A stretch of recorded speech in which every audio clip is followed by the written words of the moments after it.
Audio Jungle.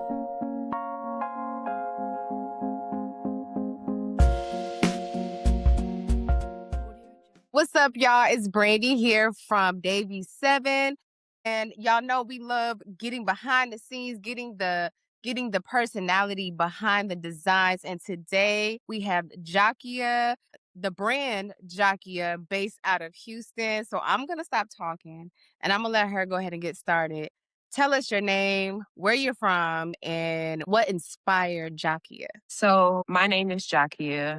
A lot of people call me Ja, though. I'm from Houston, born and raised Houston, Texas, and Jahqia is me. That is my brand. I started off originally as another name, and then I transitioned throughout my design career into owning my name. And Okay. so, with that being said, I kind of see why it usually ends up in the person's name Mm-hmm. because the journey that I took when I reached that point to where I was like, it just makes sense. Like, it just makes sense to have my name as my brand. Yeah, and Jahqia is such a unique name. It definitely grabs your attention when it's said. So just to segue right in to the questions here. So you say you're based out of Houston. Houston has such a distinct culture influence. How has the city shaped your design, your identity, and the energy behind your wearable art? I feel like growing up in Houston in the hood, Hersheywood, that's where I'm originally raised at. I Okay. feel like just being resourceful and kind of using the things that I've seen like growing up Mm-hmm. and turning those into honoring those things and turning those things into wearable designs is kind of like where I got most of my inspiration from. Okay. I feel like in the hood, it's like you have to know how to make something out of nothing. And Right. so Yes. that's kind of my design attitude is like, how can I take something that you wouldn't think could be turned into a design and then do that? Gotcha. Okay. Okay. Shout out to Houston. Okay. So we're going to go ahead and get into the good stuff. A lot of people don't know you had your work showcase in New York Fashion Week. So we're going to go ahead and get into that. What did it mean to you to have your design showcase in New York Fashion Week as a Black woman, as a Black designer, unconventional streetwear? To me, it was everything because as a child, a teenager, I always envisioned myself like being in New York Fashion Week, and not necessarily as a designer, but the times that I would travel to New York to visit family, that city would just like captivate me, and I would go come back home just so inspired by seeing Black women being themselves Mm, fully, seeing them express themselves with fashion. So that's kind of like what opened me up into fashion a little bit. And okay. so to have my work showcased in New York Fashion Week, it just kind of felt like a full circle moment for me. It kind of felt surreal. And then to be representing my city, my state, Houston, Yeah. that was just even more like iconic to me. That was Mhm. just like the icing on the cake Yeah. because like I'm from the South. Shout out to the So South. to be, yeah, like to be showcasing like part of my culture on the runway, that just felt really good. And it was amazing too. We will definitely be showing y'all clips. Don't y'all worry, we ain't gonna leave y'all out. But y'all will definitely see the clips up here. Don't worry. Speaking of your pieces and your art, streetwear has definitely evolved so much culturally. So how do you feel as a Black female designer? How do you feel you are redefining the future of streetwear right now? I feel like that's a great question to ask Mhm. because I'm excited for where my eye is going, the Mhm. direction that my eye has been going in lately.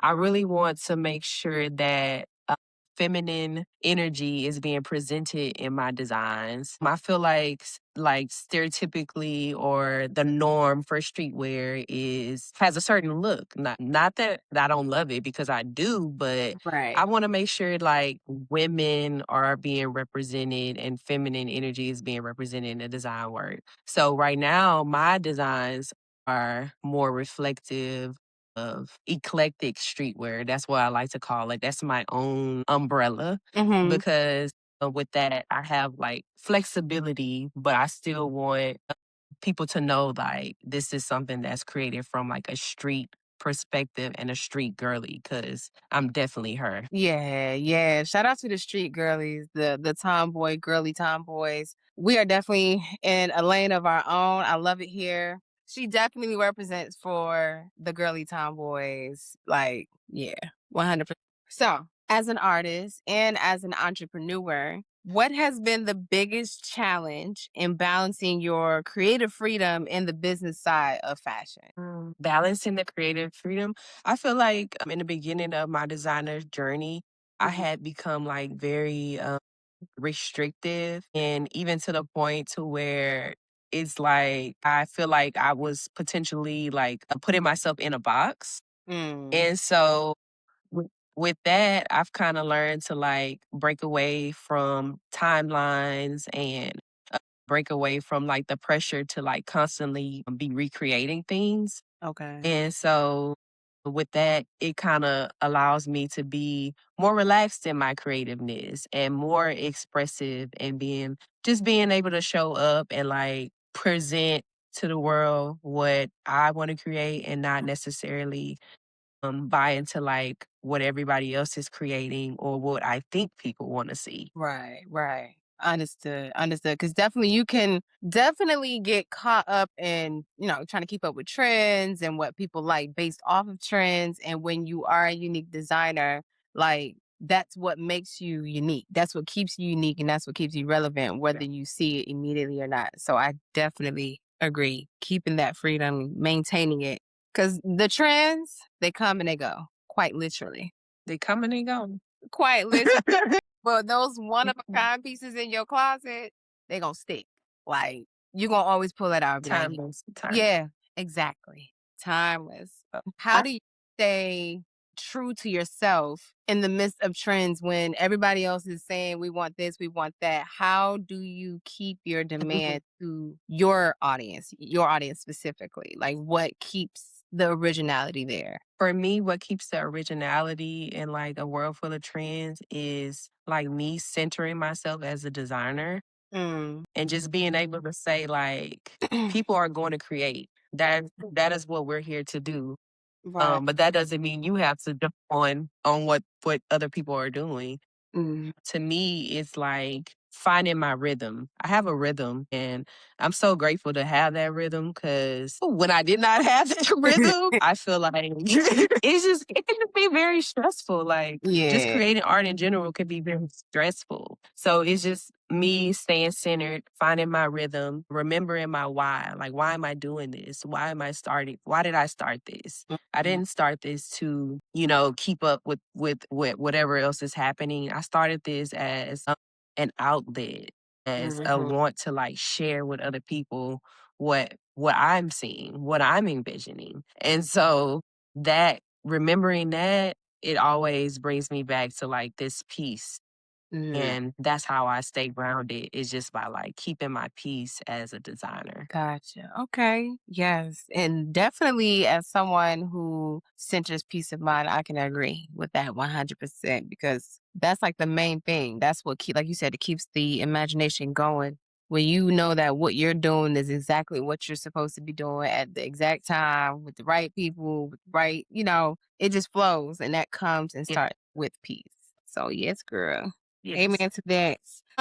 For young Black girls watching this interview who dream of becoming designers and don't see many reflections of themselves, like as far as the culture and their environment, what would you want them to know to continue the journey and to stay focused? Like what advice would you have for them? My advice to the young girls would be like lean into the idea that you don't have anyone to look up to. Mhm. Become that person. Create your own lane. Just lean into the originality because that's what's going to set you apart at the end of the Mhm. day. Like, that's a good thing. Don't look at it as a curse or as like a challenge. That's what you want. Like, people Mhm. are searching for that. Yeah, for real. Seriously. Desperately, Mhm. desperately. Mhm. And so that's a gift. That's a gift. That's what we call a gift. Yes. and Yes. we have to lean into them. So I would say lean in all the way. Like even if it scares you, lean in. Lean on in and protect your gift because, like you said, you dropping gems for real. Y'all better be taking notes because there are people out here that are literally paying for imagination. Literally. And I mean, Yes. quite literally. They don't have it, it doesn't come naturally. Yes. So, yes, girl, keep you dropping Mhm. gems. All right. So, I'm going to go ahead and wrap this up. I don't want it to be too long. I know you have things to do. What can we expect from Jahqia in the next, let's say, 6 months to a year? Like anything new, any events coming up? What should we be looking forward to from Jahqia? Man, I'm so excited. I'm so excited. In less than a month, I'll be Mm. showcasing at a fashion show, courtside fashion show, which is something that I did last year in Houston. We're bringing it back this year, this summer, Juneteenth Okay. weekend. And so I'm going to be showcasing my next collection there. And then after that, I'm working on something that I've been working on for like the last 2 years, releasing that. So, which is like my baby Oh, of Jahqia. And I'm just so excited for it. Just excited for people to see it, mm, excited for people to be able to have it in their possession. Also, we're working on 713 Fashion Week. okay. You are hearing it first. Yes. Come on. Y'all hear it here first. Yes, and that is something that has been a long time coming as well. I don't know if you know because we're in two different states, but Hmm. Houston is definitely on the come up, on the rise right now when it comes to fashion. Hmm. We're kind of like emerging right now. Okay. It kind of feels good to be like one of the people at the ground doing the work to make Building sure up. that, yeah, making sure that we are seen and we are noticed and letting people know like we do have a fashion background here. We do have people that are pioneering for that. And we've been doing that for a while. I don't know why I'm getting emotional talking about it, but I just kind of, yeah, I am getting a little emotional. That's how hard, like, we have been working. My Yeah. circle of friends, my group of friends, and even, some other people that I don't know. I've been seeing them grinding too. Yeah. So, like, yeah, like we're making some noise right now with fashion, and I'm excited for that. I'm excited for that. Shout out to Houston. And it's crazy that from the outside looking in, that you may feel Houston's definitely on the map. Like, as not like should I say for eclectic style, but like you said, emerging like into the mainstream fashion community. I'm proud to even be a part of, getting firsthand of how you guys are trying to build the community out there, building a fashion week, building fashion events for people to enjoy and come together and build and just make it something bigger because we got that in Los Angeles, we got Las Vegas, Miami, New Yes. York, and there's Yes. so much in between, there's so much more. So shout out to everybody that's building and just trying to show their culture, their fashion, their art through their lens and their perspective and where they came from. I'm excited to see what you all have in store in Houston, in the fashion community in Houston. You said y'all got a fashion week coming up. Y'all know, keep following us. We always are promoting and showing people who are in these cities where to go for these fashion events because, again, a lot of people don't know where. They don't know how to get to Yeah. people. And that is why we do this, is so that everybody in cities everywhere and in between can be inspired to build and to grow and to step out there. Like you said, lean in and show the world, like, yeah, this is what we doing out here. Like, it's not just what you see on mainstream. So Yep. I'm excited and proud to even be a part of the You Hear It Here First for the You heard it here.